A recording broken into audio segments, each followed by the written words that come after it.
Are you ready? Good to go? All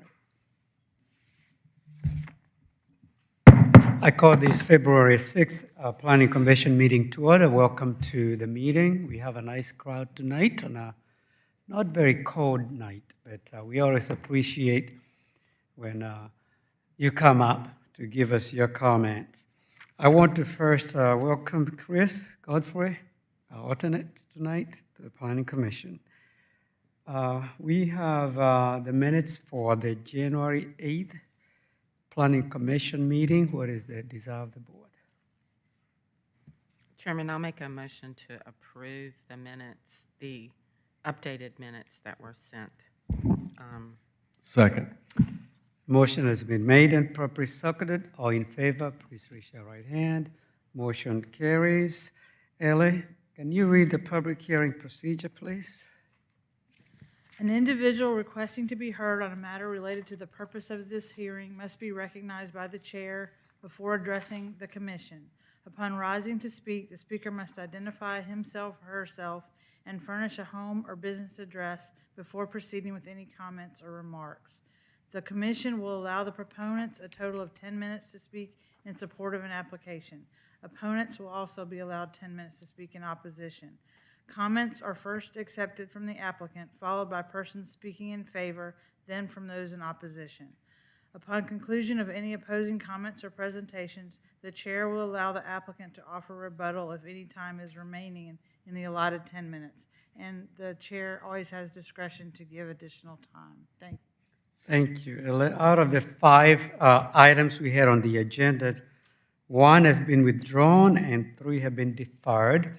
So we're going to hear 2 of them, starting with MP-26-01/CU-26-01 Spirit of God Church, Windward Master Plan, Part 16, and Michael Woodman will be presenting. Michael?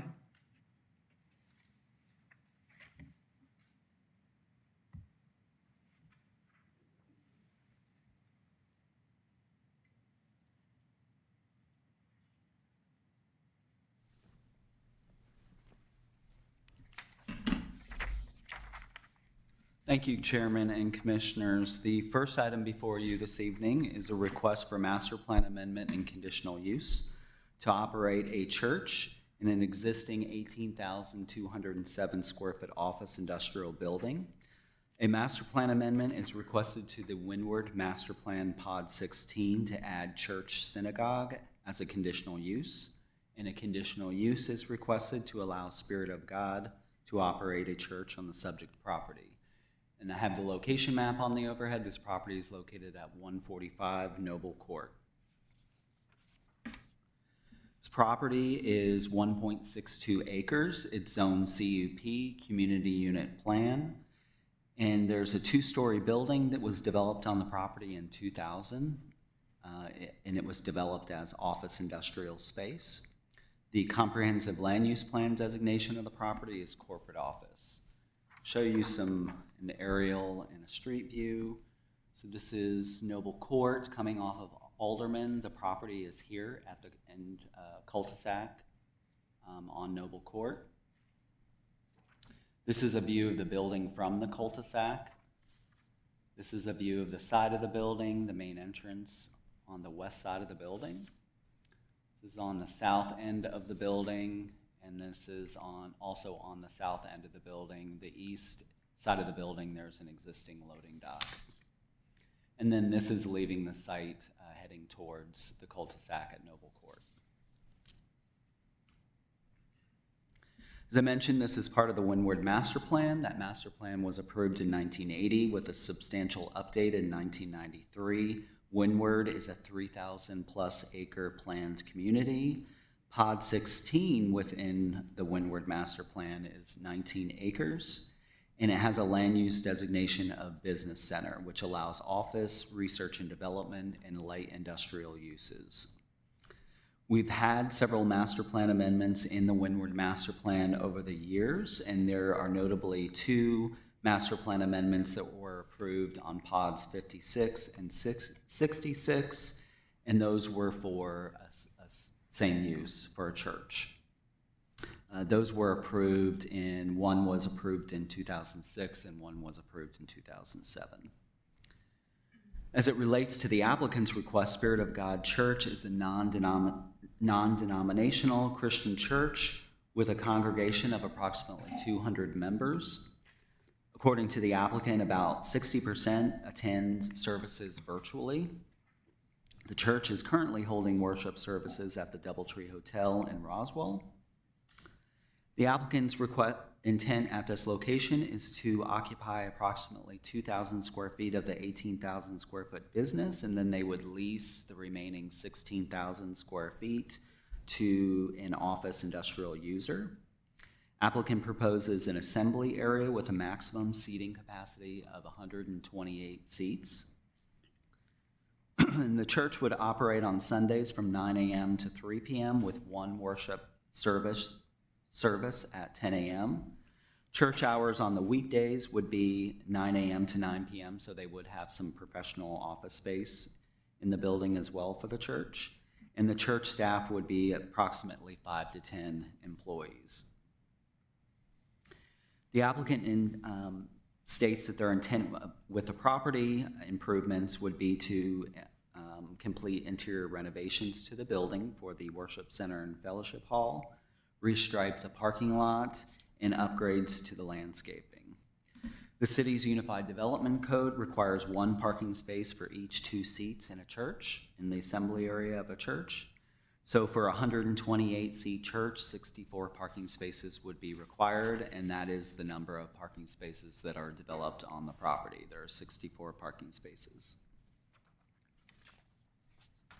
In considering the applicant's request, we looked at the review criteria for a master plan amendment and conditional use. We believe the proposal would be suitable as it relates to the use and development of adjacent and nearby properties, which are developed with office and industrial uses. The church's peak trip generation on Sundays would be when surrounding businesses are not in operation. And the use is supported by sufficient on-site parking. As I noted previously, church synagogue has been added to the master plan, Windward Master Plan in pods 56 and 66. Those pods also have the same land use designation of business center. The applicant provided a citizen participation report indicating that they received no comments. However, we did receive some comments, and we have 2 handouts related to this case that we handed out to each of the commissioners. We did late this afternoon, just before 5 o'clock, we received this letter from Janet Bozeman representing the Windward Business Center Association. They are asking you to defer the item this evening to give nearby property owners additional time to better understand the applicant's request. They've indicated in this letter that maybe some of the property owners received late notice or did not get notice of this request, so that's the reason for their deferral. And then at tonight's meeting, I received this letter, which I also handed out to you. This is from Underwood Scoggins, and this is representing an adjacent property. Forgot the name. Sierra Cedar is the name of the business. I believe they have frontage on Alderman Drive. They're just to the west of this location, and they are objecting to the applicant's request. I just received this letter and passed it out to you. I've not had a chance to review the contents of the letter. And then the community zoning information meeting was held on January 14th, and there were no public comments at that meeting. With that, the staff is recommending to Planning Commission to approve the applicant's request subject to 8 conditions, and I'll go through those conditions. 1, church synagogue shall be added as a conditional use in pod 16 of the Windward Master Plan. 2, church synagogue shall be an approved use at 145 Noble Court with a maximum seating capacity of no more than 128 seats in the worship center. 3, conditional use approval of a church synagogue shall be limited to Spirit of God Church. No additional church synagogue use or subleasing for a church synagogue shall be permitted within the approved space.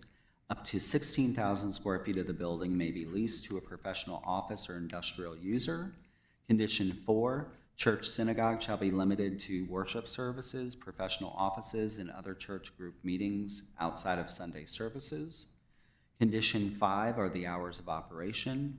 Condition 6, property owners shall replace missing landscaping such as trees and parking lot tree islands if there are no utility conflicts as approved by staff. Condition 7, church applicant shall hire an off-duty officer to control traffic if required by the city due to traffic impacts during services. In Condition 8, there shall be no outside speakers or broadcasts, including music which is audible from outside the building or off the property. And that concludes the presentation. If you have questions, I'm happy to answer those. Thank you, Michael.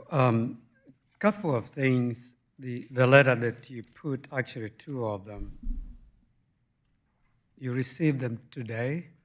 Yes. So this one was just handed to me during about maybe 10 minutes, 15 minutes before the meeting started. And then the letter from Windward Business Center Association was received just before 5 o'clock this evening. Okay. Would you explain to the audience and the board the procedure for notification, the required notification for people within 500 feet? Sure. So there's a variety of notification with a public hearing request. Of course, we post the property with signage. The applicant sends out public notification letters to all properties within 500 feet of the property. In this case, this is the subject property in the middle here, and this represents the 500-foot buffer map around. So any properties within this circle would have been part of our notification, and this is the notification list that we use. So the applicant uses this list as well as the city. Applicant sends out a notification notifying of the CZIM meeting as well as the Planning Commission and City Council meetings. And then the city sends out a public notification letters to those properties notifying of the Planning Commission and City Council meetings. Typically, we send those letters out about 2 weeks in advance of the designated meeting. So 2 weeks, the applicant's letter would go out 2 weeks prior to CZIM or approximately. And then the city's letter would typically go out about 2 weeks before the Planning Commission meeting. Okay, and we'll ask the applicant when they send the letter out, because one of the request to defer is based on the fact that not properly notified last few days. It says the last few days or weeks, so that's not clear. And the letter from Underwood and Scoggins that you got today mentions about conflict with the Declaration of Covenants, but you did say you have not reviewed this yet? I have not had a chance to review this letter. I did speak to the attorney that presented the letter to me, and she was able to give me some brief feedback on what was contained in the letter, which she referenced the deed restriction on uses, which we were not aware of. We do not enforce private deed restrictions. Yeah, speaking for the board, when we get documents on the floor, it's hard to review them. And that's for even future opponents or proponents. We need time to review these documents, but we are going to hear the applicants, we're going to hear the audience, and I hope those who wrote the letters are here, and then the board will make a decision. All right. Any questions for Michael? Or any further questions? I have one. Michael, I heard you mention that we do not enforce CC&Rs for associations. Is there, to your knowledge, no stipulation in zoning rules that say we need to in any way acknowledge or assure ourselves that CC&Rs have been adequately met before we can make a decision on a zoning application? I don't know all the specifics, but I can just tell you that it's not something that we don't enforce HOA covenants, we don't enforce restrictions or deed restrictions. Many times we're not aware that they're even there in the first place. So generally speaking, we're talking about two separate tracks. Yeah. There's the zoning requirements, there's CCNRs, it's two separate application processes, correct? Yes. Okay, thank you. Any further questions? Hearing none, we're going to ask the applicant to come forward and make a presentation. Is the applicant here? Please come forward.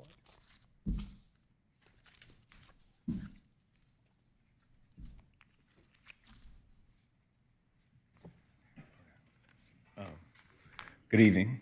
Thank you all for hearing us.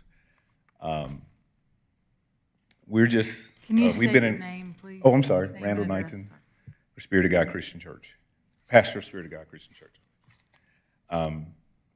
Again, it's just a conditional use permit for an area that we believed and is working with staff is afforded in that area. I do find it interesting that these letters are coming in at the 9th hour of non-notification, but you have to be notified to send that in. So they were notified in some capacity, but that's aside. Nevertheless, we've been in Alpharetta for 21, matter of fact, it'll be this Sunday, it'll be 22 years. We've been in Alpharetta. Just want to have a worship service there, continue to keep the business that's there or some of the businesses that are there and maintain. I think the only thing I talked to Michael about might have been the stipulations on the weekend times to adjust those to maybe 7 a.m. versus 9 a.m. Outside of that, we've been a good neighbor. We've been a good citizens in Alpharetta for going on 22 years, or almost 22 years. I don't understand why it would be an issue with us having worship service during a time or having a church in that location during a time when most businesses are not even open. How old is the church? 21 years. 21 years. We started in Northwestern Middle School. And where have you been meeting before now? We were meeting at the Alpharetta Business Center, which no longer exists. Then we were meeting at where we were meeting on Hembry Road, and I can't think of the name of the school that's there now. It's a light blue building. I can't remember the name of the school that's there now. We were meeting there, and then prior to COVID, we ended up, because our lease was up there and the school wanted the building that we were using that was on that property. So we went to the DoubleTree Hotel, and of course COVID hit, and we went primarily to virtual services. And so kind of now, that's kind of what we do. We do 2 services in DoubleTree, and the rest are virtual per Sunday. But again, if we were to have our own building, and again, we own property at 1200 Upper Hembry Road, and that we're putting up for sale now to basically purchase an existing building. This one came available. First thing I did was reached out to staff to see if a church could even be there. And they told me that, other churches, I guess, had pursued it, maybe not this far. And so we're not concerned about traffic. We're not concerned about any of those things. We understand the way the city of Alpharetta operates because we've been here for 21 plus years. And we've been good citizens for 21 plus years. So. And how long do you intend to lease this property? No, we plan to our plan is to purchase it, not lease it. Oh, this property is to Yes. purchase it. Okay, I understand now. And with respect to parking, I assume that you expect Yeah. and pray that the church will grow. Yes. What do you do in that case? In that case, we will have multiple services. That's one of the reasons I want to push it to 7 a.m. A church can still have same Sunday services, have one at 8, one at 10, and one at 12. You can have Saturday evening services and still accommodate that in the event that we are unable to secure an area that is close by for additional parking. If we don't, that's our plan.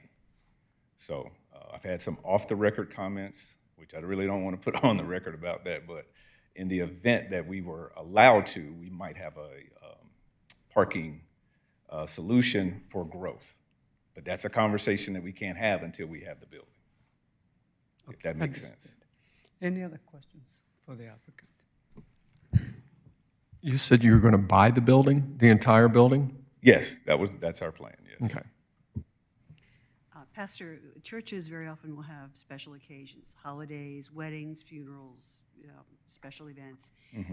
With a congregation of 200, would you anticipate, besides the growth concern, occasions on which you would need to park 200 plus people at any one time? Well, we wouldn't have an event where we wouldn't have the proper parking. We wouldn't host that event. We would have to have that event elsewhere. Okay, so if a member of your congregation were to want to have a wedding, it would need to be somewhere else. If the number that they're going to invite would violate the parking agreement that we have with the city of Alpharetta, absolutely. We've done that before where someone dies and you have a funeral, but you understand it's going to be a lot of people at this funeral. We just can't have it at this location. We need to have it at another location because we're not going to violate what we've agreed to with the city of Alpharetta in order to accommodate someone, but we'll do that up front. And so that wouldn't be an issue. Okay, thank you. Sure. Do you meet on Wednesday night? Actually, we normally have Bible study on Thursday night. Okay. That's a long story from 21 years ago, but nevertheless, yes, we do have a midweek Bible study, but primarily, to be honest with you, that's on Zoom because it's so much more convenient for our members and membership, especially our older members. And while we might have that in that building, it would be very minimal people that would actually show up in person because they've gotten so accustomed now to Zoom. There might be a praise team rehearsal, but again, you're talking 10 people. So. All right. Any other questions? I do. A couple. Hello. Hey. Couple things are, I think right now you're doing, having services first and second Sundays of the month. Is that correct? That's correct. And I think I read somewhere that 60% of your members are virtual, right? Mm-hmm. So a lot of people that are attending your church watch it virtually. Mm-hmm. Right. And I'm assuming you're expecting that to grow because COVID kind of changed a lot of church attendance. Yes. So you're thinking that the growth is going to be more in online versus Well, yes.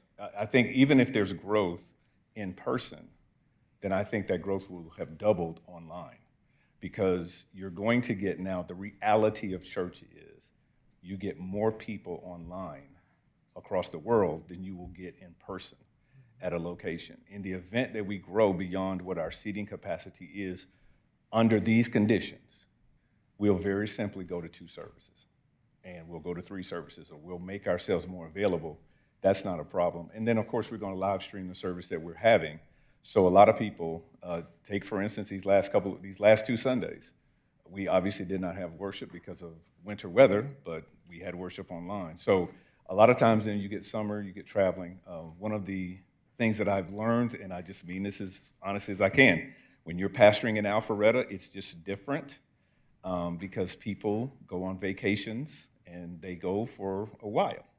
So it's not the same, just a small corner country church where everybody just lives around and everybody comes every Sunday. That's just not what we see. So also, when I drove the property, there was a lot of like tractor trailers and stuff parked in the back. Do you know anything about that? And is the owner of that building going to clear all that out for you? In the event that we purchased it, yes, it's going to be, and here's the reason why, is because our parking is so limited. The one thing we cannot afford is to have parking spaces taken up. That's the one thing we cannot afford to have. So that would, once we become owners, then that's going to, that has to change. Okay. All right. Thank you. Any other questions? Yes, go ahead. Thank you so much. I have a question about being a landlord. This would be your first time of potentially being a landlord, as my understanding. If you're buying the building, and then Right. and some of the notes we read, there's a significant portion of the square footage that you look to release. Right. So, are you prepared to financially take that on and be a landlord and kind of maintain property? Yes, we have obviously one of the other beauties of having membership in Alpharetta is we have people within our congregation who handle those kind of things and will certainly be willing to assist us in handling that and making sure that we adhere to everything that is set before us. Certainly. Go ahead. Thank you. So the 8 conditions that Michael reviewed in regards to the staff conditions, do I understand that you are in support of those 8 conditions? Yes, we are. And the only one that I asked and I mentioned to Michael was about the time the start times of 9 a.m. I just wanted to push that to maybe 7 a.m. For the Sunday worship? for Sunday worship or even Saturday mornings, because sometimes, our men's ministry will have a prayer breakfast or something like that. And, we'd have to get in a little earlier to kind of set things up. And in the future, if we have to go to early service, if we're going to start a service at 8, we'd like to be able to have access at, I wouldn't want there to be an issue with us being there at 7 o'clock getting prepared. So the way that the condition currently reads is Sunday worship services shall be limited to 9 a.m. to 3 p.m., and weekday hours shall be limited to 9 a.m. to 9 p.m. Correct. So you want the opportunity to start at 7 for both weekday and Sunday worship? Or Yes, if possible. If it's going to be a problem, then not. But the reason why is for those reasons I stated. Okay, I just wanted to understand a little Okay, bit. yes. Thank you. And to clarify further, I believe he wants Saturday. I don't. Yeah, not weekday, Saturday. I'm sorry. Yeah, thank you, Mr. Godfrey. Yeah, so we don't have Saturday at all currently. Yeah, well, yeah, I would want the Saturday. Okay. More so than the week, not Monday through Friday, So but Saturday and currently, Sunday primarily. Sunday with hours listed and weekdays with hours listed. I believe he wants to add Saturday. And would that be the same hours as Sunday? 7 Yes. a.m. to 3 p.m.? Yes, yes. Thank you. Anyone else with a question? Please. Just a quick question, and it's more about the expansion that, in your application that you had mentioned, in a few years, you'd look to expand into the warehouse and create a new worship service. My assumption would be that you're going to be adding more seats, more people, and then we're back to the parking issue again. That if we go over 128 seats, it would not comply with the parking regulations. Well, But I just want to make sure that I understand, or I just want to say it out loud, that in your application, you're talking about growing in person past the seating capacity that you have now in a few years. Is that correct? that is what we hope. That's not guaranteed. In the event that we did, then obviously we would adhere to all parking seating ratios, and then we would look at other dynamics to make sure we stayed within those. Okay, thank you. One additional question. You heard mention, even though this is a separate process from what we're engaged in right now, which is the rezoning itself, that the Windward Business Association has covenants that would require that you apply for and get approval within their rules. Is that something that you're aware of and are prepared to take on? We are aware of it. We are prepared to take on. We just want to be treated fairly. Understood. Thank you. That's it. All right, if there are no further questions, I'll open the meeting for public comments. You can take a seat. I'll give you some time for rebuttal after the public comments. Anyone would like to speak in favor, please come forward. Or do you have people signed up? I don't have anyone in favor. I have 2 in opposition. Okay, do we have anyone in favor? Seeing none, we can call those who are in opposition. I have Jessica Cantrell.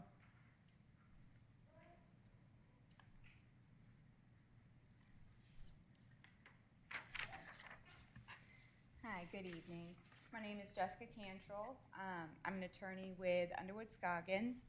I am representing an interested party, the business of Sierra Cedar and Alderman Drive Holdings. First, I would like to apologize for the late entry of the letter. That was something that I worked on this afternoon, and I brought it here to submit to you, so I apologize for that. Second, as for the comments on the notices being sent out, a lot of these businesses that are in the Windward Business Center are corporations and LLCs. They're not being received. That's just the nature of businesses and LLCs. You'll see a lot of them were from Delaware or being sent to Miami without, sending them to attention to a specific person. They're just going to sit there, especially with a meeting being scheduled within a couple weeks. It's just not plausible. Otherwise, somebody would have attended, I'm sure. Then to address some things that Mr. Knighton said, as far as fairness goes, there's no animosity for a church. However, this particular location is not suitable for a church. This is a office and industrial park. This is what it was meant to be. So in my letter, there are several concerns, a lot of parking concerns. There are 64 parking spaces for an 18,000 square foot building. This building, when it was built, the owner of it used 7,000 square feet for an office. The rest was used for warehouse storage and for light industrial repairs. It was never meant for a large amount of people to congregate. It never was. Then two other churches had approached the association about a church location being there, but parking was always the determining factor, and that's why they never decided to proceed. That and the Windward Business Center Association said that it is against their use restrictions, and they would never get board approval for it. They are meant to be a professional office space and to bring industry to Alpharetta. That and the security risks for businesses that operate after hours and on the weekends and having unknown people there. Some of the largest tech for research and development work there. And two of the largest breaches in U.S. history happened right there. So to have unknown people there, and I'm not saying anything about the congregation, but when you have late night hours, even as a former prosecutor, you are asking for loiterers to come. When you have businesses that are open after hours, you are asking for people to come and hang out and to be present when all the other businesses around are closed. And that is not something that this business center is set up for. They are a professional center, and that is how they were planned, that is how they were built, and that is how the businesses have invested into this particular center. And as far as the other amendments to the master plan in pods 55 and 56 with the First Baptist Church and Chairman, this person has gone for 5 minutes. I'm just letting you know, so the next person. Okay, thank you. They are that was 19 and 20 years ago. And the First Baptist Church, as the crow flies, is over 3 miles away. The other location is across the highway and almost 0.9 miles away.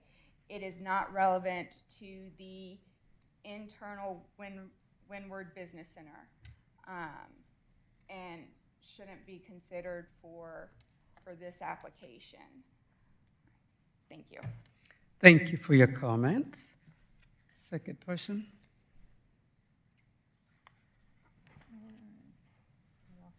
Brian Fees, please.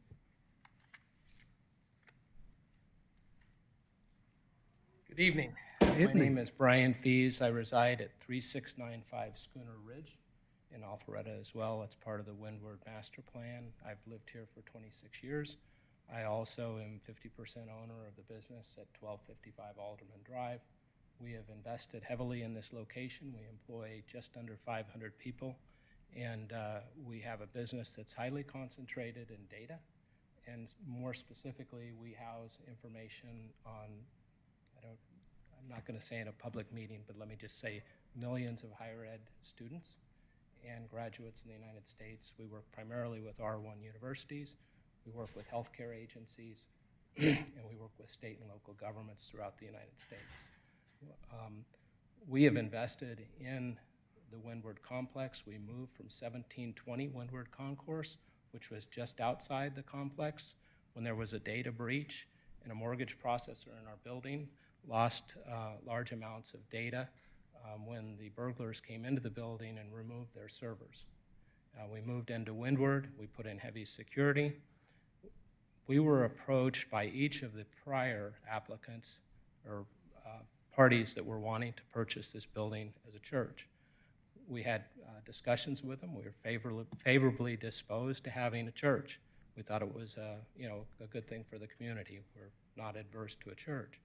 But when we looked at the cyber issues and the restrictions we have, where those parties, those churches, were specifically wanting to lease our parking lot. We have more contiguous space with this property than any other owner. And each of those parties proposed to put a stair in from this property onto our property and enter into a long-term lease. But the issue was the adjacency was a problem from a cybersecurity risk perspective in having parties in our parking lot in hours outside our business. And so we're not alone in this concern. Equifax is nearby. Kimmons is right next to us, they're FDA. And directly across from this parcel is a defense contractor that specializes in night vision. And their parking lot is wide open. The applicant also, as they indicated, owns the property at 1200 Upper Hembry Road. And they've been before this body twice. Most recently in 2025, they submitted an application. They were approved for an application in 2020 for their building there. They started out at 20,000 square feet, roughly, and had, I believe, 150 parking spaces required, and an off-site parking agreement required by the city for that parcel. They came back in June of last year and applied to reduce that and cut their square footage to 14,000 square feet and to reduce their parking to, I believe, 112 parking spots. As someone has noted in this application, they're proposing that only 2,000 square feet of the building would be occupied as a parish hall, if you will. But it says in the application their intent is to occupy eventually the warehouse. The warehouse is just under 5,500 square feet. So it would alone have a parking requirement that would be more than double what's present on this parcel. And the parcel parking at 64 is stretched. If you've been to the property, much of that was intended for dock loading, trash container, and so forth. I spoke with the gentleman that owned and developed this property and who owns also the adjacent property. He was not able to be here tonight, but he sent a letter to me. And he said, I'm glad you're going in opposition. He still owns 2 acres remaining, which is the rest of the contiguous, the majority of the contiguous land border with this parcel. He is also opposed. Kimmons, who owns the balance of the frontage with this property, also, I spoke with the CEO who had not received notice 2 days ago, and he's opposed. So I think there's some serious concerns, and at a minimum, we would ask that this body would give us sufficient time to review, let other landowners who've invested heavily, millions of dollars. I think Equifax just announced another $25 million investment, to understand what the ramifications are of having a church in our neighborhood on the interior of the parcel without adequate parking. you know, there is no off-street parking allowed in the Alpharetta subdivision. And 64 parking spots, I have never gone to a funeral, and I've never attended church where somebody said, we're full. It's generally stand in the lobby, get a folding chair, which is audible, or, you know, honorable. You know, we want people to be able to worship. But I don't believe that a plan that doesn't address concurrency of use, concurrent use of the worship facility with the remaining 16,000 square foot of office is viable at 62 spots. It's over 10 minutes now. Okay. I'll wrap up. I'm happy to answer any questions as a landowner, but I appreciate the opportunity to present. I also apologize for the lateness. We simply did not receive notice with sufficient time to respond, and so that's why we're asking for your time. Thank you. We appreciate that, and thank you for your comments. Anyone else in opposition? Seeing none, I'm going to close public comment. Ask the applicant to come back if you'd like some time for rebuttal of what you heard. A couple of things. Number one, if there were data breaches before we ever got to this property, I don't understand how that's an issue that shines a negative light on us. Data breaches happened whether we were there or not. That's one issue. The other issue is that some of these folks that are being quoted as having issue, there's someone who owns about 2 acres, I believe, that's adjacent to this property, who I had a conversation with, who was not opposed to it. But that's hearsay or whatever it may be. The concerns about what we did at another property or what we petitioned this or the city council for in the past was based upon the property where we were. And again, as I've stated, and I've been very consistent, predominantly we're online. Yes, on that particular case, when we first submitted it, where he's talking about a parking agreement and all that kind of stuff like that, outside of that, that was done prior to COVID. When we came back, we looked at some other things. And again, if we were going to be on our own property, then yes, that was one situation we looked at for that. But we're looking at where we are as a congregation now. Everybody, of course, wants to grow. But part of the issue is that we have solutions for that. And again, even the comment in regards to the notification piece, we followed what the city staff told us to follow. I don't understand how that's a negative on us, that we did everything that the city of Alpharetta asked us to do for as notification. And then now it seems like we're the villain in that because they didn't receive the notification at the time that they wanted it. That's not a negative. That shouldn't be held against us, just like the data breaches shouldn't be held against us. To simply say, we're not saying that having a church creates a security issue when you're actually saying having unknown people come in creates a security issue, and that's fine. Let me also say this. My son-in-law is a field training officer for the City of Alpharetta Police Department. He actually is going to be a part of our security in this, as well as others in regards to that. Churches get robbed too, whether people realize this or not. People steal equipment out of churches all the time. So if they're concerned about security, we're just as concerned. It may not cost as much as their stuff, I get it. More importantly, above all else, all of that may be considered feelings or whatever. We went to the city of Alpharetta. We asked the question. We asked them, would they support that? City staff said they would support a church being in that location, and we have proceeded forward, and we have done everything that has been asked of us to do. The other items that have been listed as objections, that's fine, we respect that, but many of those items are issues that happened whether we were there or not, and they did happen, and we weren't there.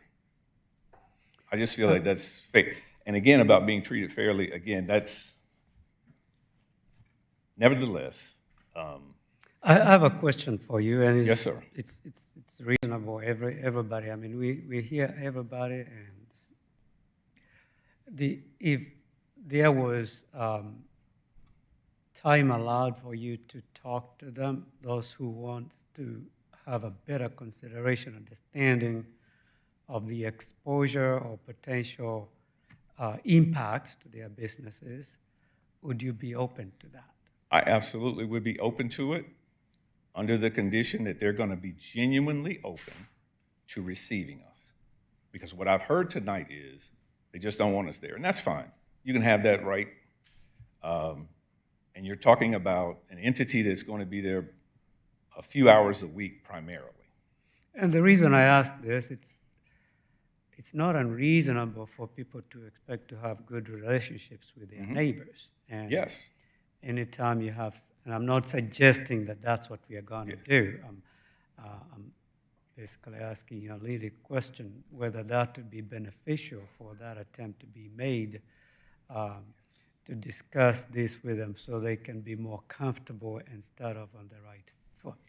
Yes. Let me be on record. Absolutely. Okay. Like I've said, we've been a good neighbor in Alpharetta for 22, this Sunday will be 22 years. We've never had any issues or anything like that. I have no problem with that at all. Matter of fact, one of the commandments that I live by is to love thy neighbor as thyself. So I certainly will come and enter into any conversation, dialogue in regards to that. What I would just simply ask is, with the same genuineness that I would come to the table, that they would do the same. I think they heard that. Does anybody have any questions for the applicant? Yes, please. Okay. All right. I'm going to turn this over to the board for discussion, and I will start by asking Michael a question. You can take a seat. Thank you. The board can ask you questions at any time during the discussions. Michael, will you come forward, please? When are notifications considered received? Is it when they are mailed, put in the mailbox? Because this is an issue of the requirements for notification. I know that, and you stated it before, and the applicant, the speakers mentioned the same thing. Businesses are headquartered in some other state, may take longer for them to receive theirs. If they are residential, they can get it, the day after. So how is that considered or accommodated?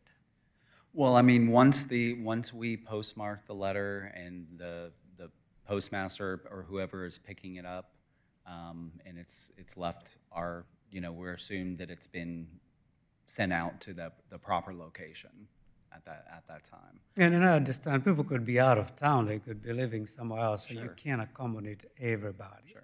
We can certainly take under consideration, especially when we get a request in a commercial area like this. I definitely have heard that before, that a lot of times these letters are mailed to like a corporate headquarters, and that may not get disseminated down to the local location of that business.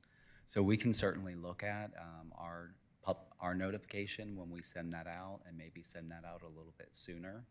But we did send out notification and followed our normal procedure in this case. Okay, so the current procedures was followed to the letter, and we can't change that. That's for something for future consideration. That's all I had for you, unless a board member has a question for you. I do. Michael, this case is probably a good example that we could look at because of the things that we have coming up with mixed-use developments going forward, where there's an HOA that's involved, some sort of an association that has CC&Rs that need to be observed, that would impact the options to a potential property buyer that are outside the purview, at least as I understand it and we've discussed, outside the purview of zoning per se, but definitely do impact what options are available to a possible property buyer. So could it be possibly that when you have a situation of needing to notify people possibly affected by a zoning request, that you include an HOA if there is one involved? They might have a better chance of actually reaching the affected parties? We do normally reach Okay. out to the HOA.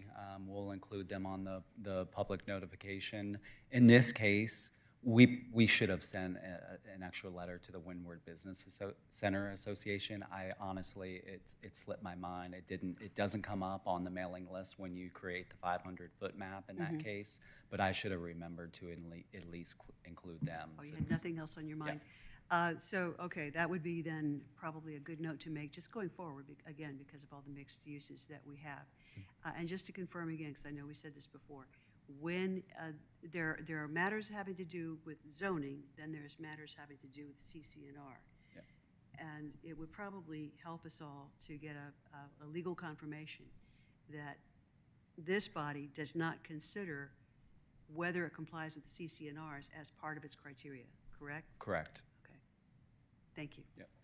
One quick question. Were we aware that Sierra Cedars has talked to other churches in the past and have not been for this property being a church? I was aware that there have been a couple different churches before this applicant that was looking at this property. In fact, we did have one application submitted to us. Both of those churches that I was speaking to had much larger congregations. They intended to utilize the entire building. They had looked at, there's an adjacent property that is undeveloped that used to be part of the subject property. And I know one of the churches discussed with that property owner potentially buying that parcel and developing a parking lot over there. They were unsuccessful in doing that. The other church applicant that I had been speaking to, I believe, did have a discussion with an adjacent property to the west, which most likely would be the Sierra Cedar property. And I think that property is pretty close in proximity, and I think they talked to them about maybe utilizing their parking on Sundays for overflow parking. Again, that applicant did have a much larger congregation, and so they needed the extra parking. This applicant meets his parking on site based on 128-seat capacity. Okay. But I wasn't aware that they were against the use. That was not communicated to me until tonight. Thank you. Are there any restrictions as to where a church can be located in Alpharetta? Well, certainly. So with a church, we, in our zoning code, we allow, federal law dictates that we have to allow a church by right in at least one of our zoning districts, which we do in the light industrial zoning district. No conditional use required for that use in light industrial. And then we allow a church with approval of a conditional use in all other zoning districts. And this is just based on the RLUIPA federal law. And that's my understanding, but I wanted the audience to hear that. Hey, Mike, on the parking, it says UDC requires one parking space for each, 2 seats in the primary. That's 64 seats for the 128-seat church. The remaining portion, 16,000 and so forth. And then it says that's 40 spaces. And then at the end, it says the property is developed with 64 parking spaces, which is sufficient. Am I reading that wrong, where 64 and 40, isn't that 104, or am I not hearing that right? You wouldn't add the two numbers together because the church, when the church is going to have the highest demand on parking is going to be on Sundays, when the building, the 16,000 square foot of the building is not operating. Yeah. All right. Thank you. This is still with the board for discussion and our motion, and I just want to mention that you heard what the applicant said, you heard the speakers. You can either deliberate and make a decision to be forwarded to council and for council to make the final decision, or you can defer for whatever reason with a Sunday.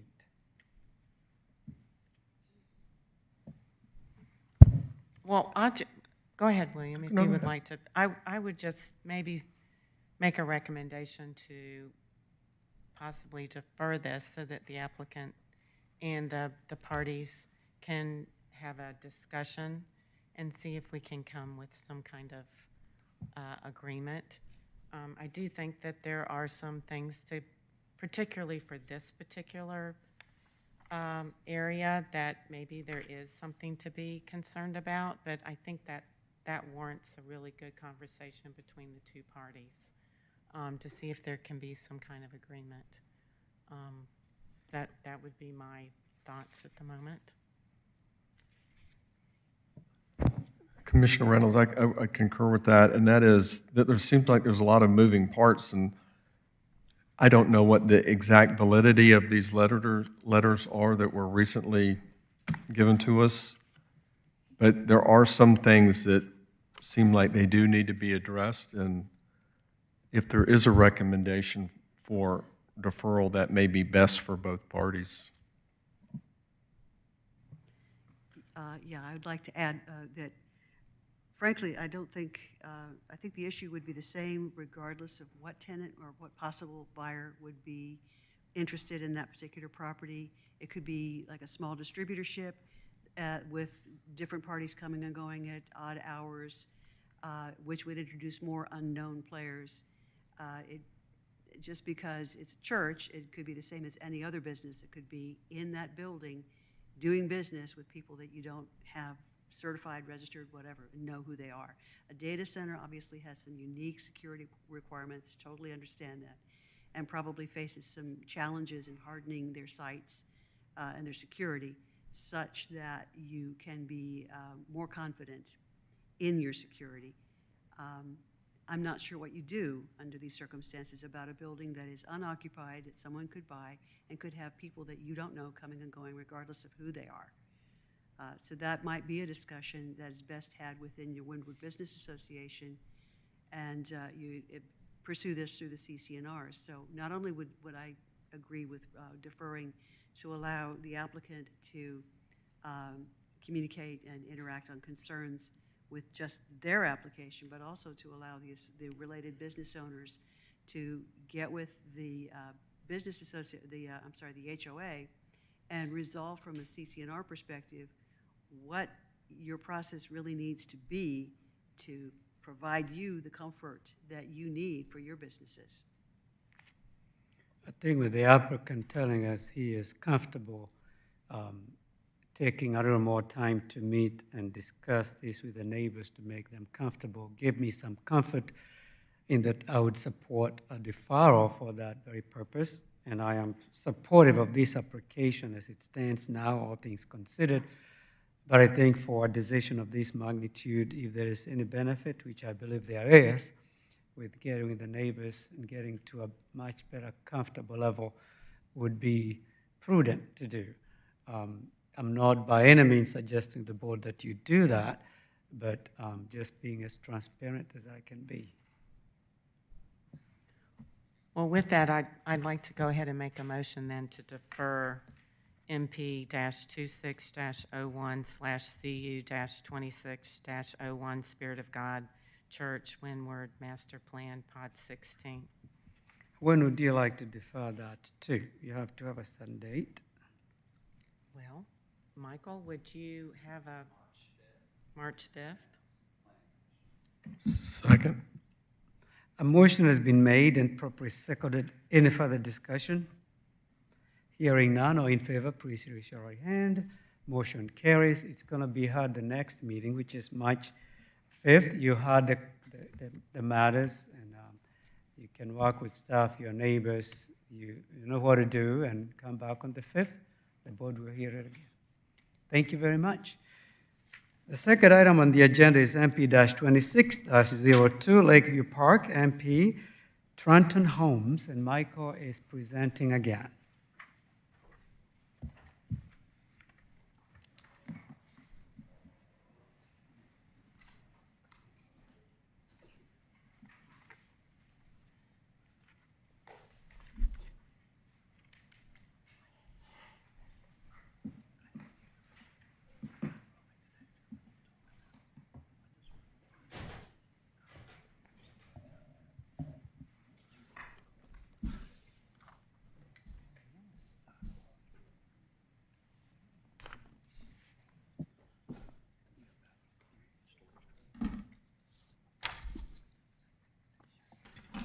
Thank you, Chairman and Commissioners. The next item before you is a request for master plan amendment.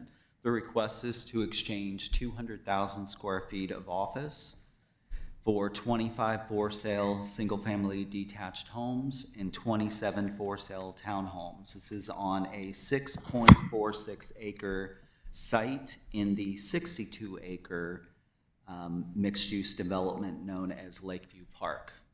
And that is also covered by a master plan. Master plan amendment is requested to allow the proposed change in development mix. And I have the location map on the overhead. This property is located at 0 Lakeview Parkway. It's the southeast corner of Lakeview Parkway and Lake Street.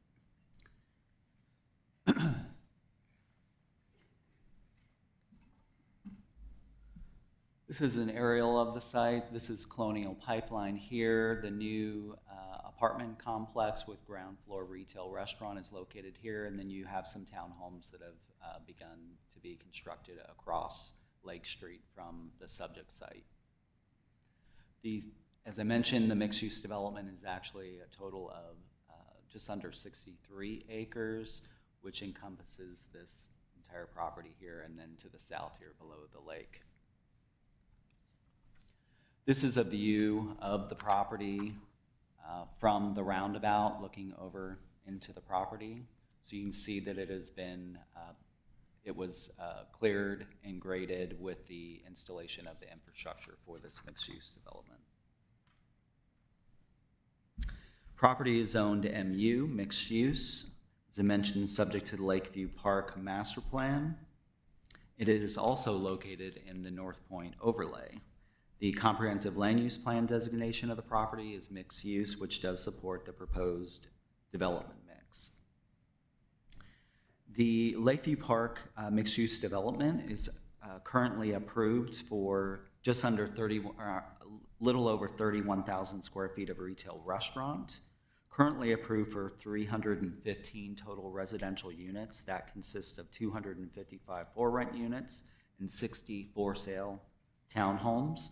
Of course, the applicant is asking to add 25 for sale detached homes as well as an additional 27 townhomes. The current density on the property is 5.04 dwelling units per acre. Density is spread over the full 62 plus acres of the site. With the applicant's proposal for 52 additional residential units, that would increase the density to 5.87 dwelling units per acre. In the MU zoning district, the cap at this location would be no more than 8 units per acre, so it is well below that. Currently, the property, the mixed-use development is approved for a little over 630,000 square feet of office.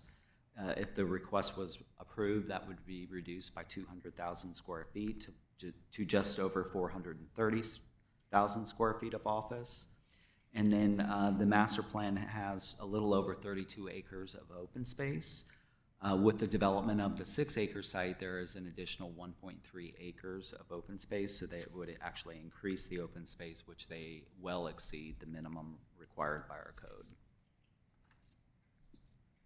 And then within the MU zoning district, we also have minimum percentages of uses. So minimum 10% commercial, minimum 25% office, minimum 25% residential.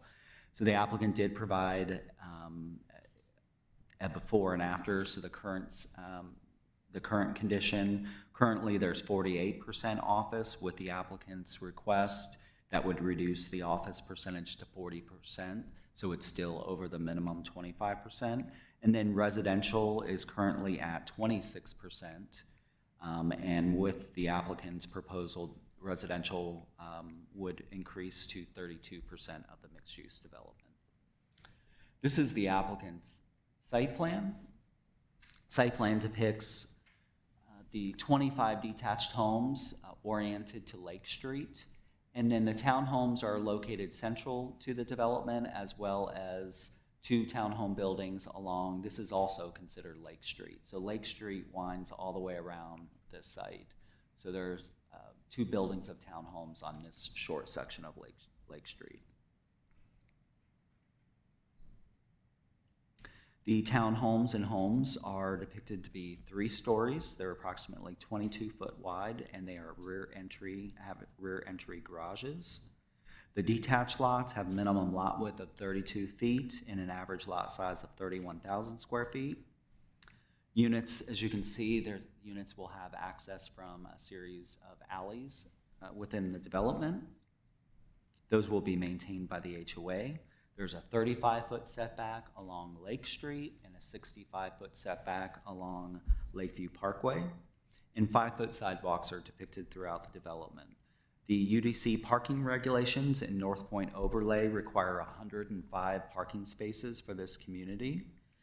Each of the townhomes and homes will have 2 side-by-side parking spaces in a garage, as well as 2 spaces on a code-compliant driveway, for a total of 208 parking spaces. And there are additional 24 guest parking spaces throughout the development. So there's some on-street here, there's a grouping of guest spaces here, as well as here near their amenity space. What's not included in the staff report is there's a condition. When we get to the conditions, I'll point it out, but we do have a condition that requires that the streetscape be finished along Lake Street. So this portion of Lake Street, the on-street parking and sidewalk have not been installed yet. So that would be a continuation of the streetscape that has been done along this section, which does have on-street and sidewalks. So there will be additional parking nearby the site. As I mentioned,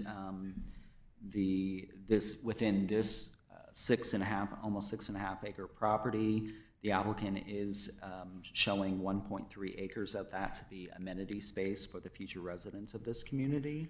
That exceeds the minimum 15% that's required in the North Point Overlay, which would be just under 1 acre. And the site plan is depicting linear open space along Lakeview Parkway and Lake Street, as well as the central community area at the center of the development. As I mentioned, the property was previously cleared and graded, so there are not tree save opportunities except for the existing trees that are in the landscape strip along Lakeview Parkway. Those are being saved. They're not being touched, those trees. And then stormwater for this project is through a master stormwater system for the entire mixed-use development. And this is just a color site plan. The applicant did submit renderings and elevations of the townhomes and homes. Primarily exterior materials are brick and stone. There are some board and batten accents mixed in. All of the units have porches and or elevated decks or balconies. And then they also used dormers to break up the roof line. And I'll just quickly go through these. I don't want to take away from the applicant's presentation.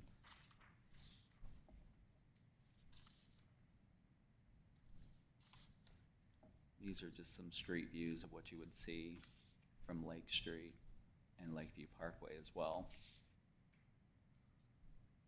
This is from Lakeview Parkway looking down into the development with that central amenity area here. And these are the actual elevations that are renderings that are referenced in the condition related to architecture and materials by Caldwell Klein. This is a townhome building. These are the detached homes. And then you have side elevations as well. There are a few of the townhome buildings and homes that have a side elevation that face the street, so we always want to see what the side will look like, and you can see there is a lot of detailing on the side elevation here.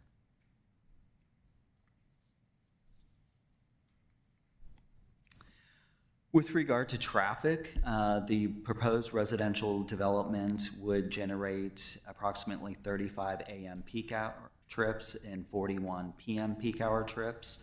When you look at the 200,000 square foot office building that is approved for this site, the residential proposal would reduce total AM peak hour trips by 209 AM peak hour trips. And then in the PM, if you remove the office and build the residential development, that would reduce the PM peak hour trips by 188 PM peak hour trips.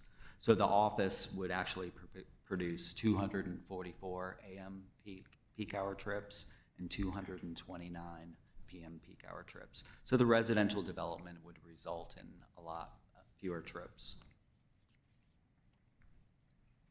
So of course, looking at that review criteria for the master plan amendment, we believe the proposal is suitable given the use and development of adjacent properties are primarily developed as a mixed-use development. For sale residential use is already a permitted use in the master plan. And the proposed density is below the maximum density permitted in the MU zoning district, which is a maximum of 8 units per acre. And the proposed density is less than the density approved in the 2017 master plan amendment. The proposal, of course, would bring additional housing to the area, bringing people closer to goods and services and where they work, without having significant impacts on public facilities and services. So there's a lot of open space. There's the Alpha Loop that has been approved with this development. And I'll just go back to the original, the 2019 approved site plan. This is it. This is the subject property here. You see the office building with a parking deck here. This is Colonial Pipeline. The red line here represents the Alpha Loop within this development. There is a red line here that went through the Spine Street. That was at that Alpha Loop connection was actually moved in 2021 from within the development to along the Georgia 400 buffer here.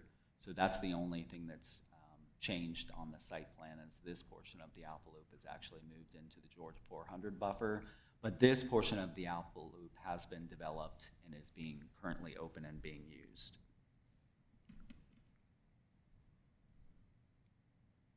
And then the last thing would be just that the MU zoning district still meets the city's minimum use percentages for office, commercial, and residential with this proposed change.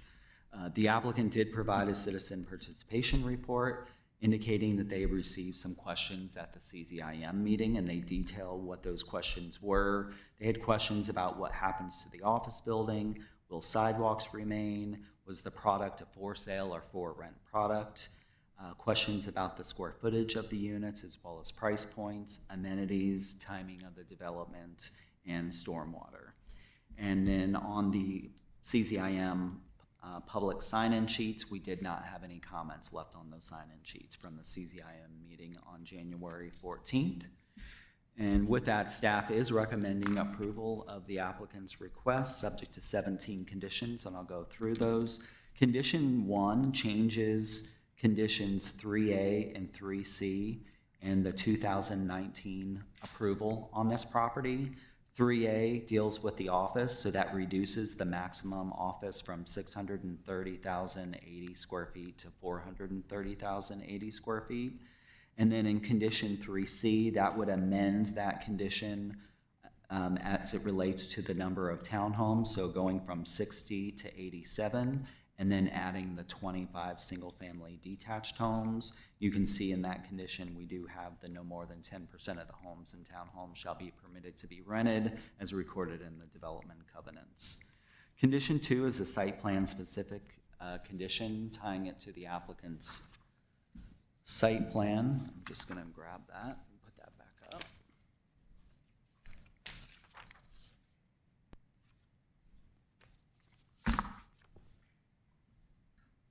Condition 3 is the architecture and material condition and ties it to these renderings.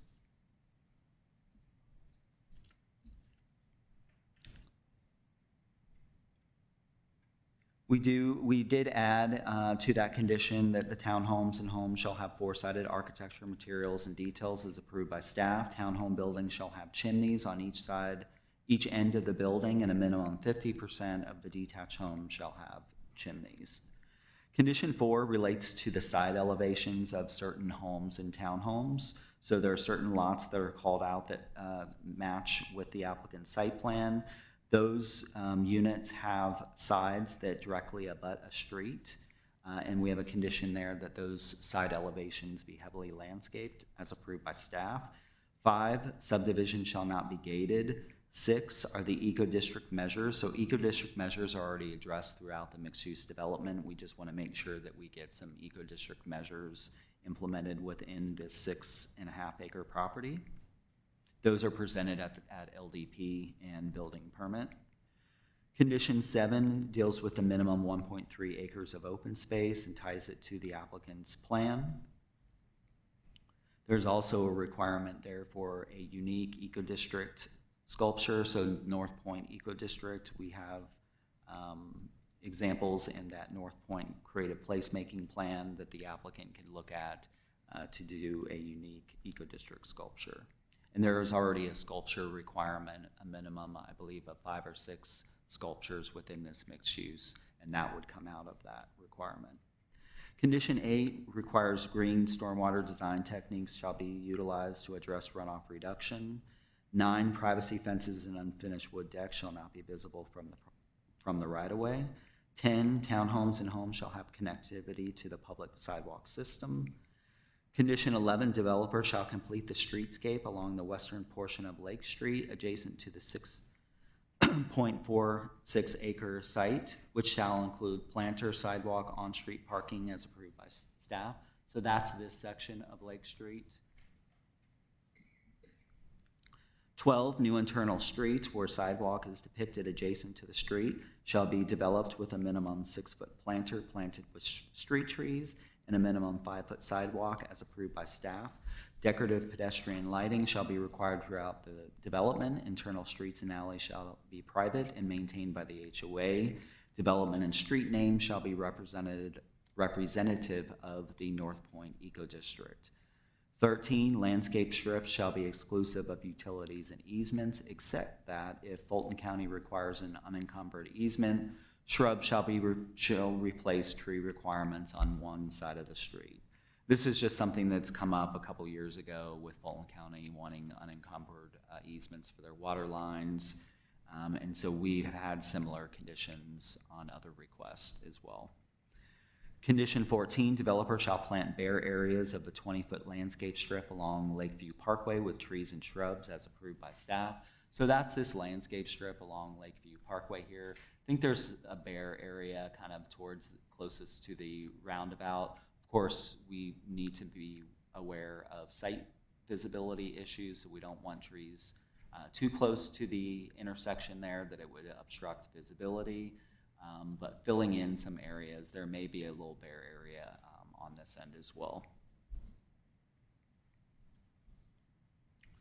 Condition 15, pedestrian amenities, including sidewalks, lighting, and benches, shall be included within the development.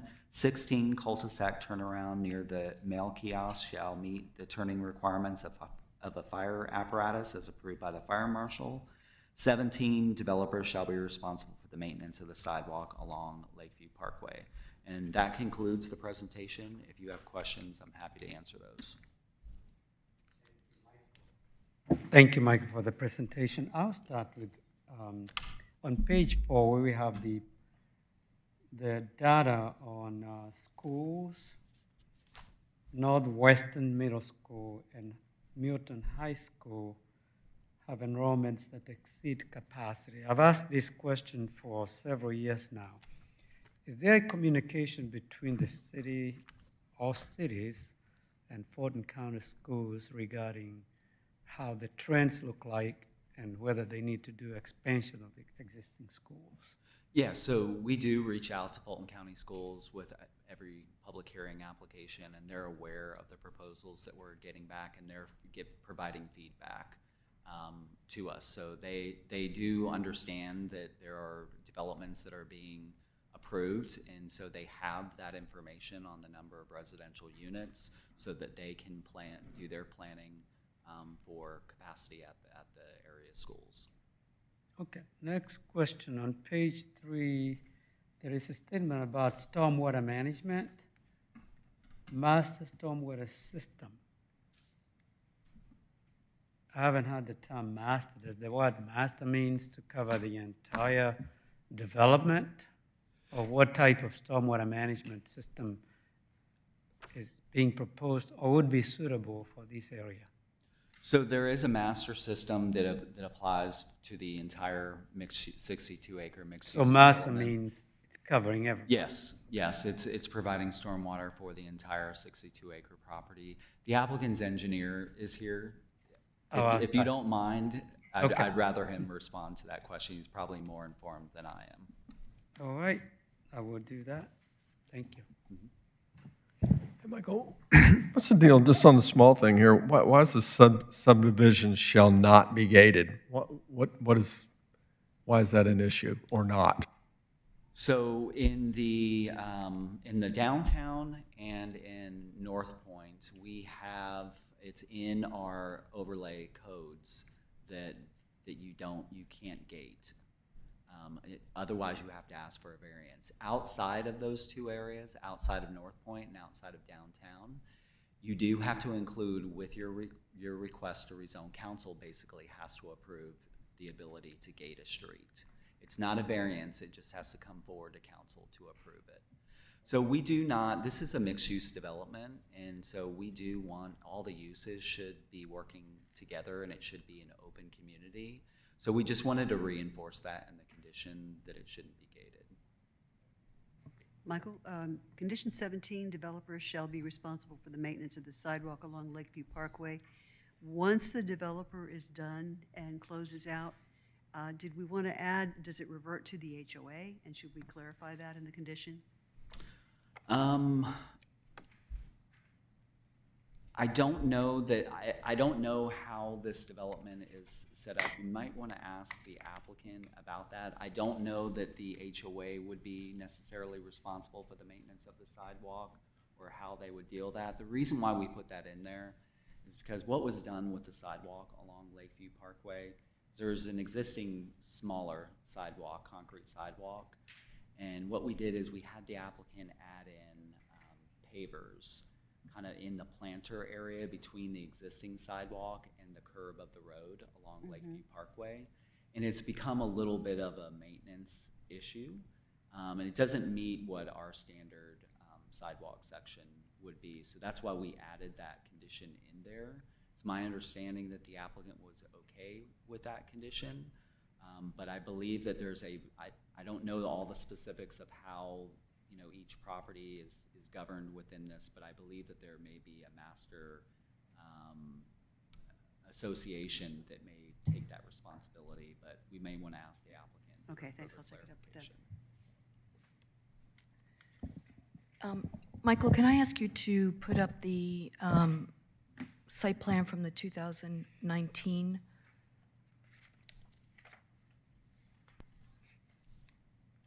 And if you wouldn't mind, just to, I think, get everybody grounded in what currently exists on the site plan and what's still to come. Can you, separate from the 6 acres that we're looking at rezoning from office to residential, can you identify the other office buildings that have been added to the site? Yeah, so the Colonial Pipeline office and parking deck are existing on the property today. And then this office building is existing today. This office building is served by a large surface parking lot, is what you see here. This office building and parking deck has not been constructed. This would represent the remaining office entitlement if the applicant's request was approved. And then the commercial retail restaurant, where is that? Yeah, so the retail village was concentrated at the corner here at Haynes Bridge and Lakeview Parkway. You then have a town green, and then townhomes that are being constructed by Toll Brothers. There's additional townhomes across. This is the 6.5 acre property that the applicant has before you this evening. So there's additional townhomes adjacent just across Lake Street that also Toll Brothers are developing. And then this is the multifamily building, and then the ground floor retail restaurant is on the first floor of that building. Great. And it has an internal parking deck. So in 19, when it came forward for the conditional use of the apartments and the residential, one of the focuses for for the mixed-use site was the activation of the 10-acre lake that is right now the loop is going around. And there was a lot of discussion about how the benefit was that we were taking that private lake and making it public and making it available for the public to enjoy. And the Alpha Loop around it looks absolutely fabulous, and the additions that they've made to the public space there, I think, is fabulous as well. But during that particular hearing, parking was discussed about where the public would park to access that fabulous 10-acre lake. And as we know right now, there isn't a lot of connecting points from a walking perspective off of Lakeview or Morrison or Haynes Bridge. So it was the understanding was that the parking deck that was designated for the site that we're now looking at, along with that surface parking and surface parking for Colonial, would be available after hours and on weekends for folks that were coming to enjoy the loop and the lake.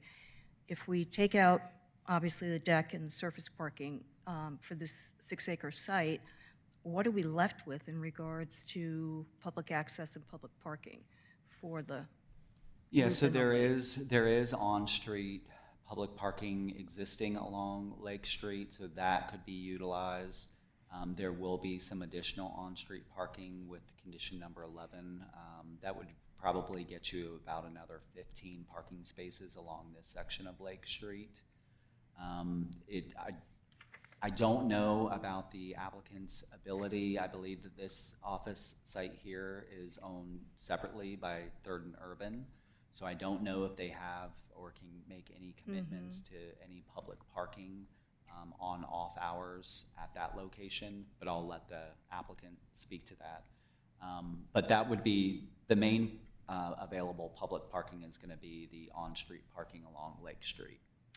And does the townhome, the existing townhome community, the Toll Brothers development, does that have guest parking anywhere, designated guest? It's got some guest parking, but it's pretty small.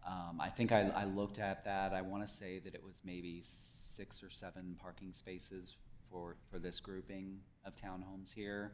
And I don't believe this one has any extra dedicated guest spaces. They of course have the 2 parking spaces in the garage as well as the 18-foot driveways. And you talked about how one of the conditions, they will be on the western side of Lake Street, they will be adding on-street parking. Yeah. Is that just on one side of Lake Street there? Because it's double-sided on the other. It's just on the side that On one is side? adjacent Okay. to the 6.5-acre property. So do you have any idea what the number of parking spaces that would?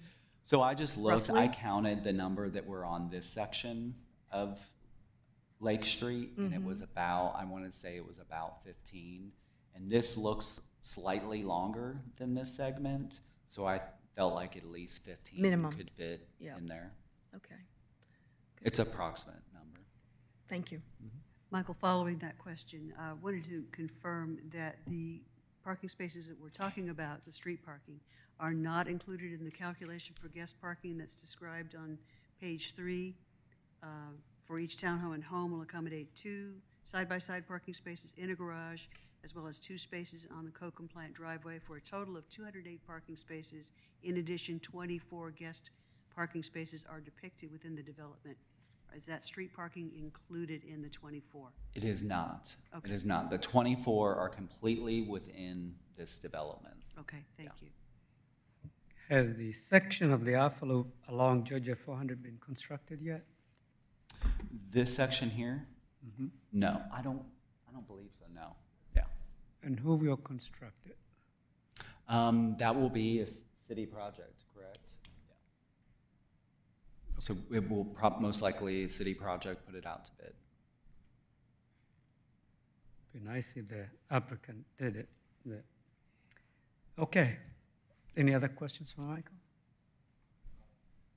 Yes, please. Was there any consideration given for retail walkable to office? I mean, you have a significant office population. Do you feel that the walkability from Colonial and Georgia 400 Center to the retail at Haynesbridge, is that close in proximity for lunch and Yeah, we talked, when this thing, this particular mixed-use development came in, it's been in for several changes to this master plan. I think maybe it started as Peridot and then MetLife. It's had a lot of different lives, if you will, before TPA group actually executed it. And we did look at, maybe putting some retail kind of closer to the lake.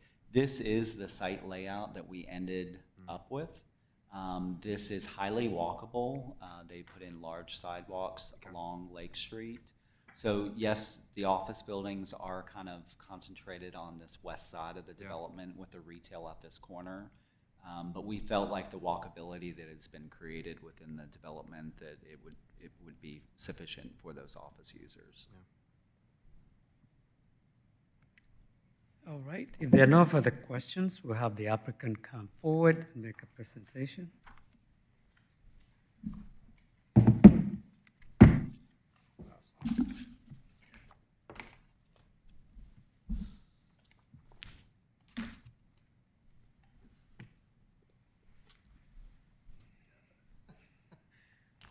There's a slight delay, I think, in letting it.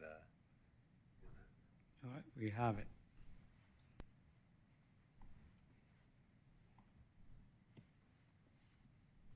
Awesome. Can you guys see? Kenneth Wood, 350 Research Court, Peachtree Corners, Georgia. Thank you guys so much for letting us present tonight. We're really excited about the development and kind of how it's evolved. I have Tyler Wakefield with TPA, so he can answer any questions about the evolution, kind of where it's come from, as well as we also have Todd Thrasher with Trayton, who would be the developer as well as the builder on the project. So just wanted to kind of orient. I know everyone knows where it is when you're looking at Lake Park, but when you drive in, the one thing when we first started on this, and they were asking me to come up with some different designs about how the residential could lay into where the office is. That street when you come in, it just feels like that feels like a really nice mixed-use street. The way the retail is on the right, picturing where the retail would be there. You have the offices set in the back with the additional office to come, and it's still 430,000 square feet, which is a huge amount, even without the reduction. I know in my office park, we're actually a little bit further, and we definitely try to walk as much as we can, and we're even a little bit further. So I definitely love the question. And it's when you're kind of looking at the plan, I'll kind of walk you guys through the sidewalk systems. Because what was really great about this one is the sidewalk systems, even though they're kind of spurs of the Alpha Loop, they're really wide, and they all connect throughout this entire development when you're looking at it.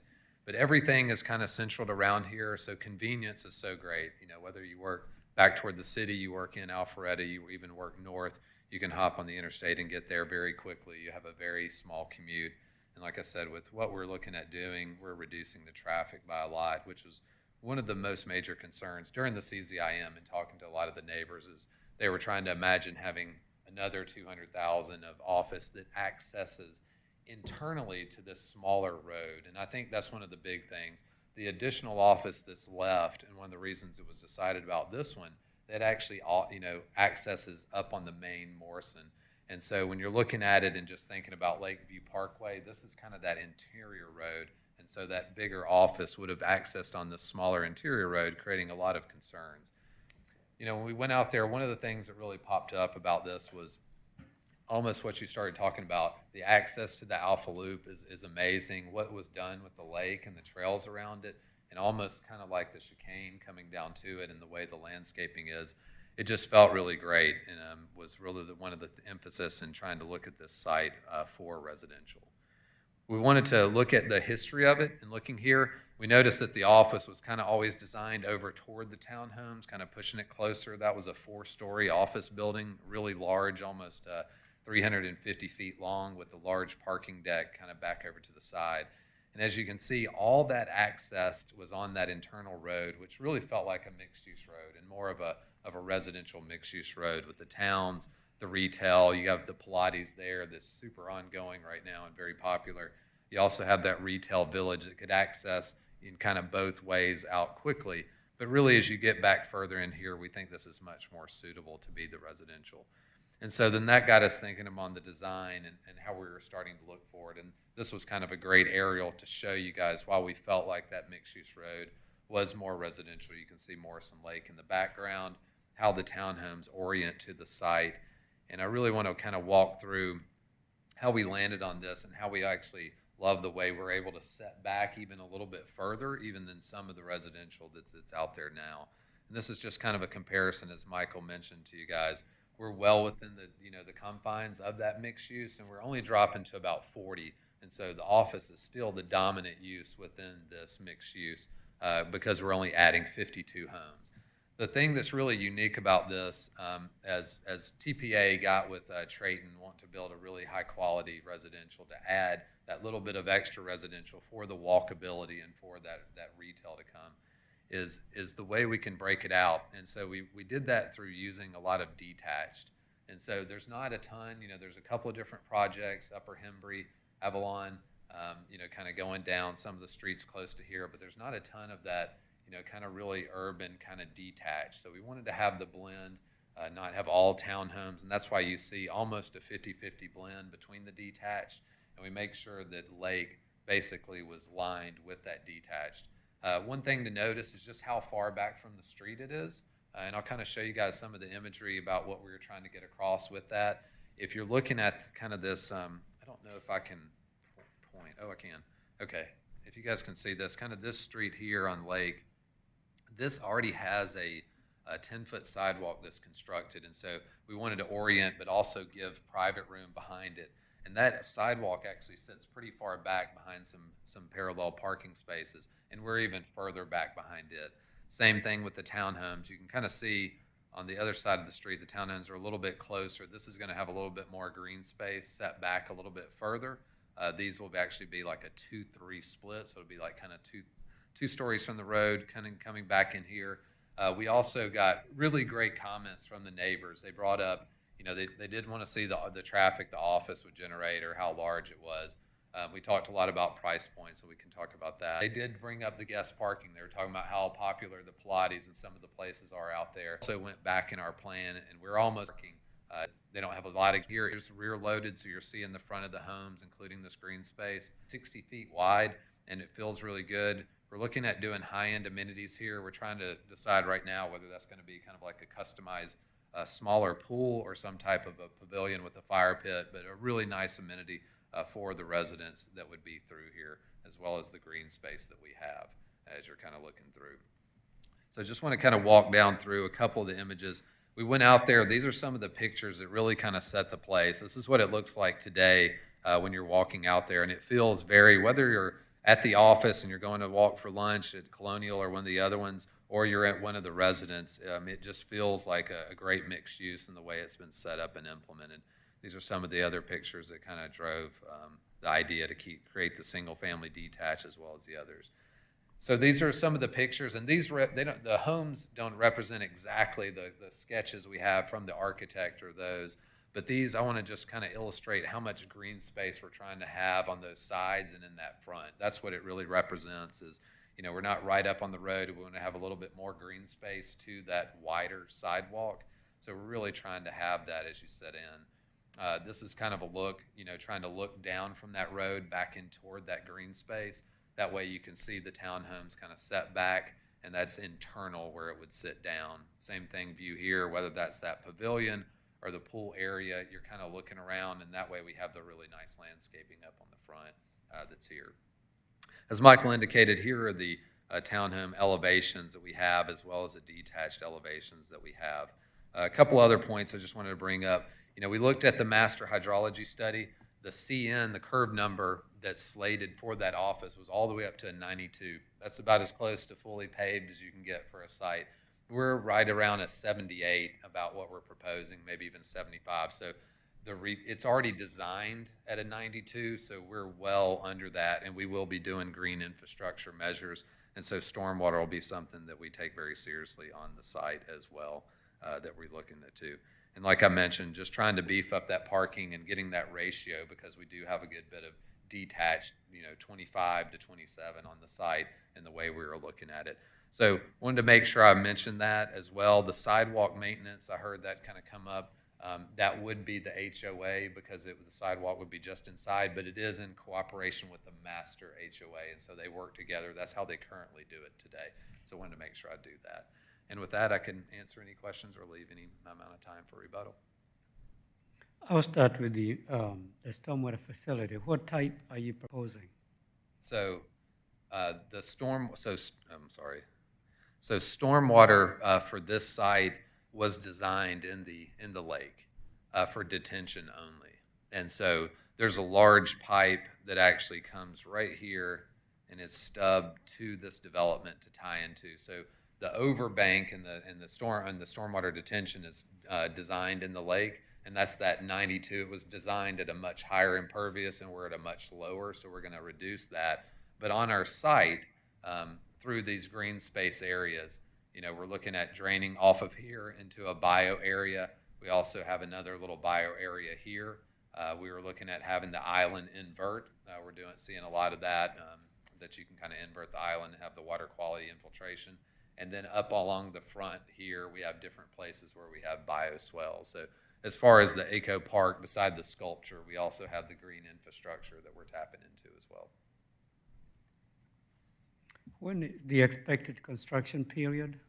So it will just kind of starting, if we started looking at, if we were approved in the March hearing, it would probably take, let's just say we submitted plans in the beginning of the summer. We were approved in the fall, starting construction. So let's just say late fall construction start would be late 26. You probably wouldn't start seeing homes, going vertical to probably summer of 27. And then I imagine it's like a year and a half build out, probably about an 18-month build out, something around there. So probably summer of 27 vertical, and then seeing, homes over about a, 14 to 18-month period being constructed. Thank you. Thank you. Just as a matter of curiosity, who currently maintains and dredges the lake, and who will eventually be responsible? I believe it is TPA, the master declarant of that. Okay, once the And declarant... they will remain. So yeah, the master declarant remains on that. And then like for instance, the multifamily has their own HOA. This would have their own HOA. Toll Brothers has their own HOA. So each one has a sub HOA that I imagine they pay into the master. They all pay into the master, and then the master is responsible for the common grounds. Okay, so once the declarant period is over, it will revert to the master HOA. That's right. Understood. Thank you. That's right.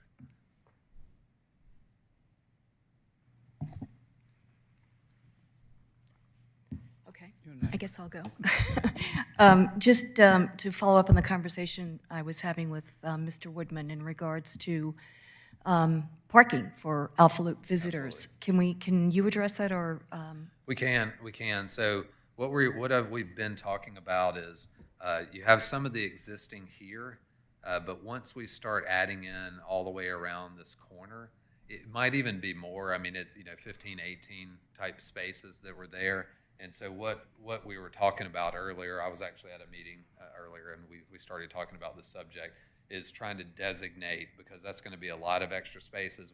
Internally, we've got a lot of guest spaces for our development as well. And so we were talking about doing some type of signage where you're designating Alpha Loop type parking. I know that's been done in different places within the downtown district. So that was kind of where we started the conversation, but we're open to a lot of things. So just to back up to the 2019 plan, again, the office parking in the deck and the surface parking at Colonial was also identified as a potential after-hour site. It was over 600 spaces would have been available. So I'm happy to hear 15 could be something that you'd be interested in, but I do think I'd be interested in learning more about, designating a fair number of those 15, but also the likelihood of having discussions with the office that currently has surface parking, because they actually have access to the loop from that surface parking location. Is that something that is conceivable, or? Good evening, everyone. Tyler Wakefield of TPA Group. That property is owned solely by Colonial Pipeline at this I can't hear you. time. That property is owned solely by Colonial Pipeline at this time. So the existing office building that was there before 2019 is owned by Colonial Pipeline as well as the Colonial Pipeline building? No, ma'am. The No. building further to the north, I believe it is owned by a company called Third and Third Urban. and Urban, Yes. right. So my question is it conceivable that TPA would be able to have discussions with them? We'd be happy to have discussions with them, yes, ma'am. Okay. And then as far as tonight is concerned, would you be open to a condition that identifies that the additional 15 parking spaces along Lake Street, you'd be open to designating that for Alpha Loop visitors? We are open to that, yes. You are? Okay. Yes. Great.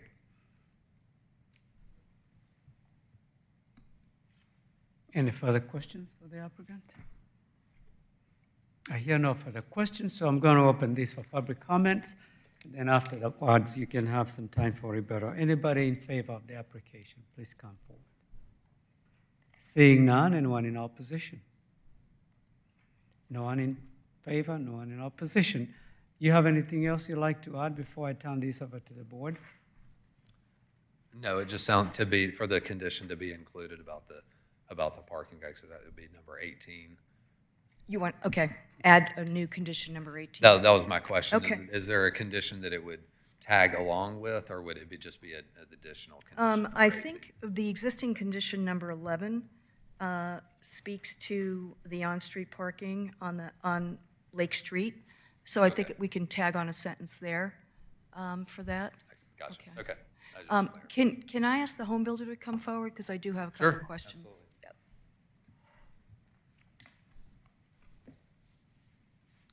Todd Thrasher, Trading Homes.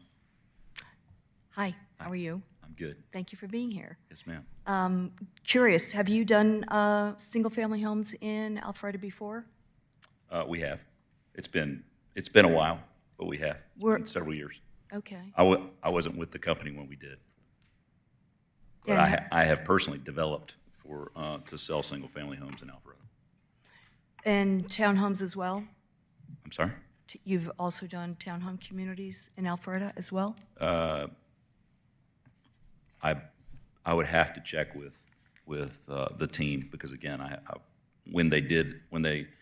believe we did Echo Park. I believe Trayton did Echo Park on West Side Parkway. West Side Parkway? Yes, ma'am. Encore. Encore Walk, thank you. Can you share what kind of price points you're looking at for both the single family and the townhomes? Well, I believe the conversation with council has been more of an affordable price point. And so I believe that these will probably start somewhere in the sevens and go on up from there. We anticipate that the detached will be significantly higher than that. So townhomes starting at 7 and then detached 8, 9? Yes, ma'am. And north. And up? Yes, ma'am. Yes, ma'am. Thank you. Yes, ma'am. Thank you. All right, I will turn this over to the board for discussion and a motion, or a motion.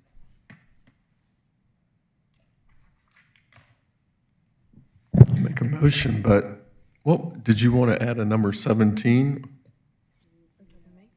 Yeah, did you?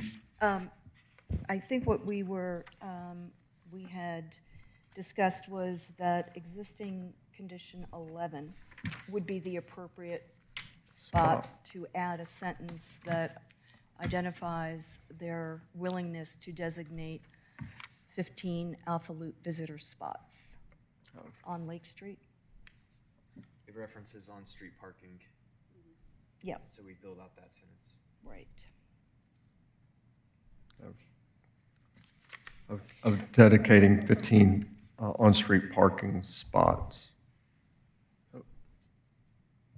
Potential wording might be something like, for condition 11, developer shall complete the streetscape along the western portion of Lake Street adjacent to the 6.46 acre site, which shall include planters, sidewalk, on-street parking, including at least 15 spaces dedicated to Alpha Loop access as approved by staff. Is that appropriate? Alpha Loop visitors. Visitors, thank you. Yes. And one more question, sorry, sir. Would you be open to also having signage reflected in those 15 spots? We do. I think we were talking about there's some standard signage the city has that we can implement. Great. Okay, awesome. And can I have one more question while you're, I'm sorry. Sure. Are you tying in aesthetics with the Toll Brothers signage package, et cetera, for the community? Is that? I believe there's some standards. Okay. That TPA has.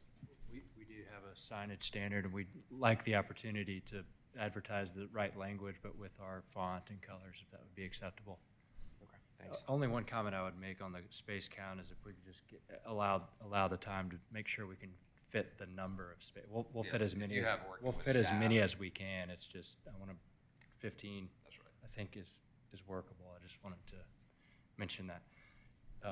We were required to put brakes in along Lake Street previously.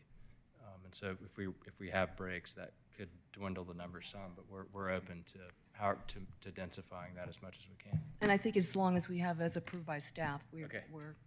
Thank you. covered with that. Thank you.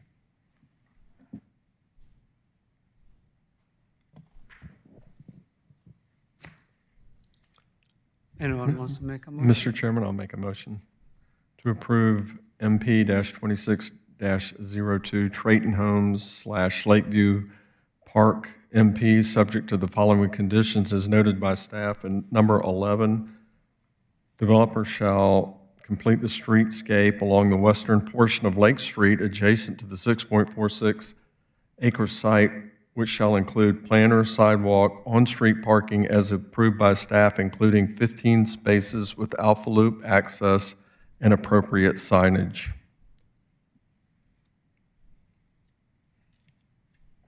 I think that's clear.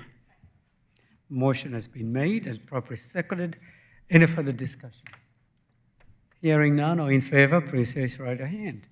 Motion carries. It goes before council on the 23rd. Thank you, guys. Thank you very much. Anything else that the board needs to consider? Hearing none. The meeting is adjourned. See you in March.